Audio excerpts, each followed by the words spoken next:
Welcome back, Tribe. This is kicking off the second part of this entire conversation here. If you haven't, we'll go watch the previous episode. This one's continuing with, is education system the problem of boys like falling behind women? I think having dysfunctional relationships and a few other things had happened that he decided he wanted to say it publicly for the first time, which again feeds into your point. We actually asked some of our audience to write in, and one of the people that wrote in was a teacher in a primary/preschool. And she said to me, she was an anonymous teacher in Germany. And she says, every year it seems like more and more children, always boys, have this new energy to destroy the classroom dynamics. These boys almost always have two things in common: a lack of boundaries at home and unsupervised, unlimited access to all kinds of content on the internet, e.g. porn. Their perception of what is okay and what is right becomes completely distorted. I have tried so many things, and every year it's becoming an even bigger challenge. Woman teacher. Young boys in school. Mm-hmm. So one proposal is to delay education for boys, put them in education later. Is the classroom itself a problem? Like the sitting in school, listening to someone speak at you. Someone proposed to me on this podcast before that boys need more sort of practical play. Yes. The classroom isn't designed for that. I wasn't sure if that was... Well, in single-sex boys' school, they end up with double the amount of recess time. And that is I equate boys to dogs. A happy dog is a tired dog. And if it's not tired, if it doesn't get to run, it's going to cause trouble. And I feel the same way about boys. So in these schools where they decide what's best for the boys, there's usually more exercise and more free play and more roughhousing. Co-ed schools. And you're also seeing, I think with boys, better outcomes in those. There's just, by even acknowledging that men play a critical role in boys' lives a few years ago, that was seen as sexist. What you mean? What you're saying? Moms can't do this? And I can just tell you, there are certain moments when my partner needs me to weigh in. I don't know if it's the depth of my voice, my physical size, the way they relate to me, the fact that I'm not. You need dad, or that's what I have found, especially with boys. They need almost like that not physical intimidation, but it's almost like they begin tuning out their mom over time. I mean, they're incredibly close to their mother. They look to her for nurturing. When they really have a problem, I find they go to mom, but they will constantly test the boundaries, constantly.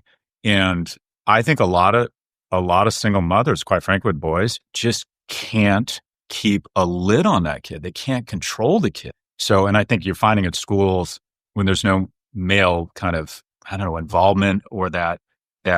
Because mothers baby their children, they have to. The feminine instinct. Fathers draw boundaries and consequences. Teach them about accountability, hierarchy, respect. Who do you respect for? Respect more, mom or dad? Think about that. Who represents power? Who represents consequences? Who represents authority in a household? Dad does. When you have a boo-boo, you go to mom. When you need to be coddled and protected and shielded, you go to mom. When you need to be made stronger, when you need to understand consequences, authority, hierarchy, when you need to understand self-respect, self-motivation, ambition, how to channel anger, all that shit, you go to dad. That's why when you roughhousing with your little boy as a father is extremely important. That's where they start to learn the differences in strength. They start to understand their role. It's like animals naturally playing, but developing hierarchy through play. You understand the boundaries, like you don't hit too hard, because when you hit too hard, you'll get hit back. Only dad could teach you that, really, because you're not supposed to hit girls. You can't hit mom because that's mom. But dad, you play, you roughhouse with dad and you test your limits. You hit dad a little too hard, boom, he's gonna hit you right back even harder, just so you understand, like, ow, that hurt. I went too hard. Slow it down. These little things, man, is what's missing from a young boy's life when they grow up. And that is why they start testing boundaries, not only of mom, but in school, because they don't have these governors built in from play fighting with dad, from dad teaching them what pain is and how to manage pain and limitations as you're growing up. This stuff is far more critical to a young boy's development and how he manages his feelings than anybody will ever fucking admit. It's insane. When are we ever going to have this conversation? I don't know. Are we 10, 20, 30 years away from absolutely making it a critical issue that fathers must be in a young child's life? I don't know, what I'll call physical presence. And then you add on this dopa machine that they get used to squeezing a dopa bag 100 times a day as they need it. And then you take the dopa bag away, they're just more prone to emotional outbursts.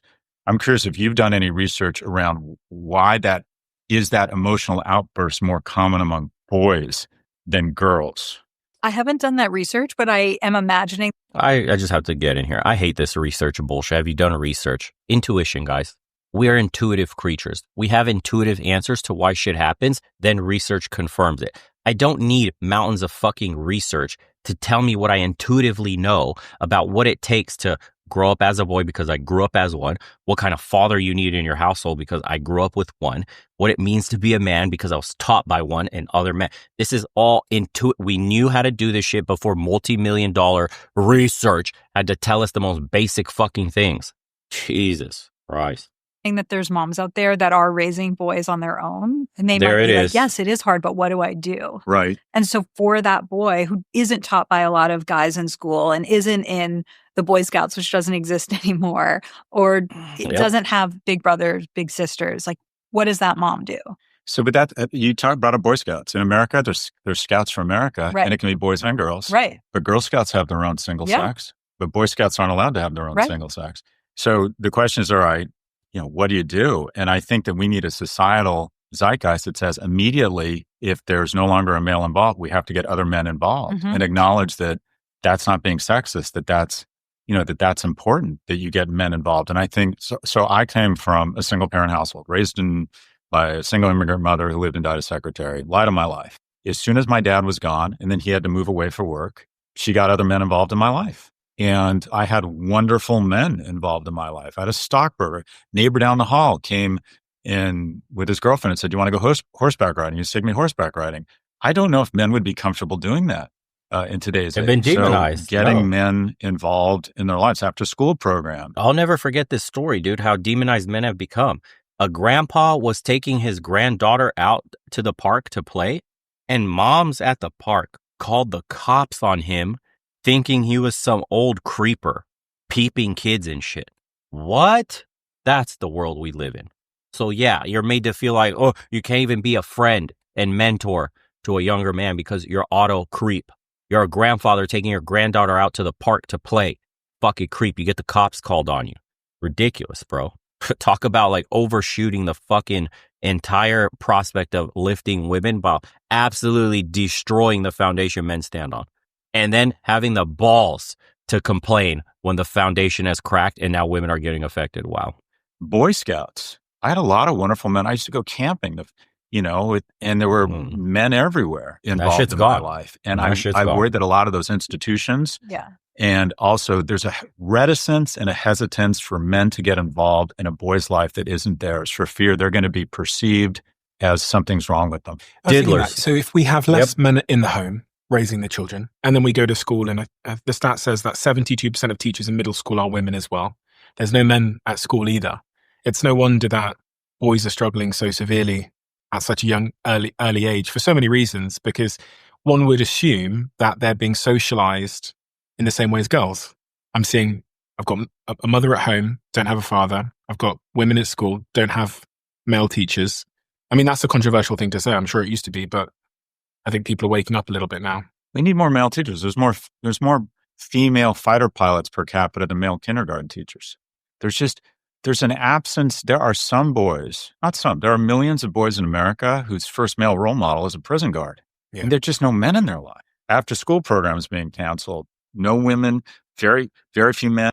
Anime also, by the way. A lot of dudes are growing up now with their in movies and shows, their only masculine presence or an example of what a masculine man is or what masculinity is through the media that they consume. If you grew up around my age, it was Dragon Ball Z. That was all the rage back in the day. So you're modeling yourself after Goku and Vegeta.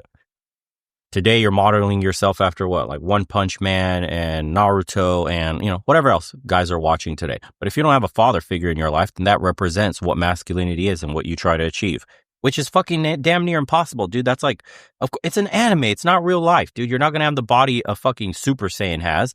You can have the morals, the good morals that you were taught and all that stuff. But it's hard when all around you is degeneracy, when the real world is completely opposite of that, when you get punished for being a good man in society. We live in an upside down world. And K through 12, dad's not around. There are literally communities.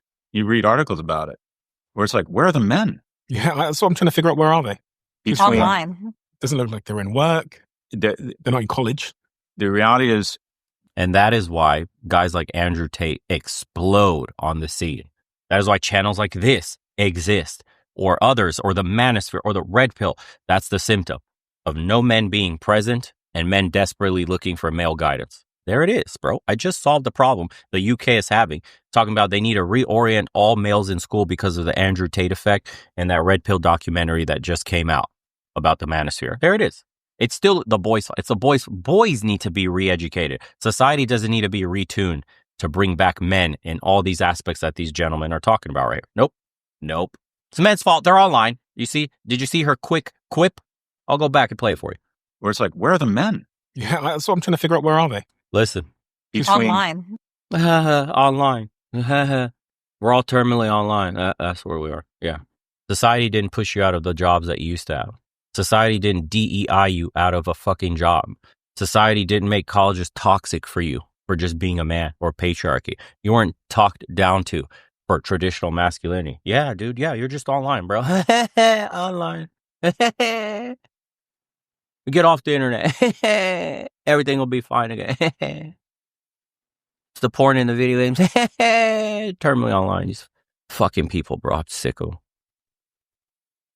Holy shit. All right, we'll continue the rest of this tomorrow if you guys are interested in these last two episodes. Thank you guys for tuning in. You're online. Thank you. Holy shit. And we'll see you on the next one.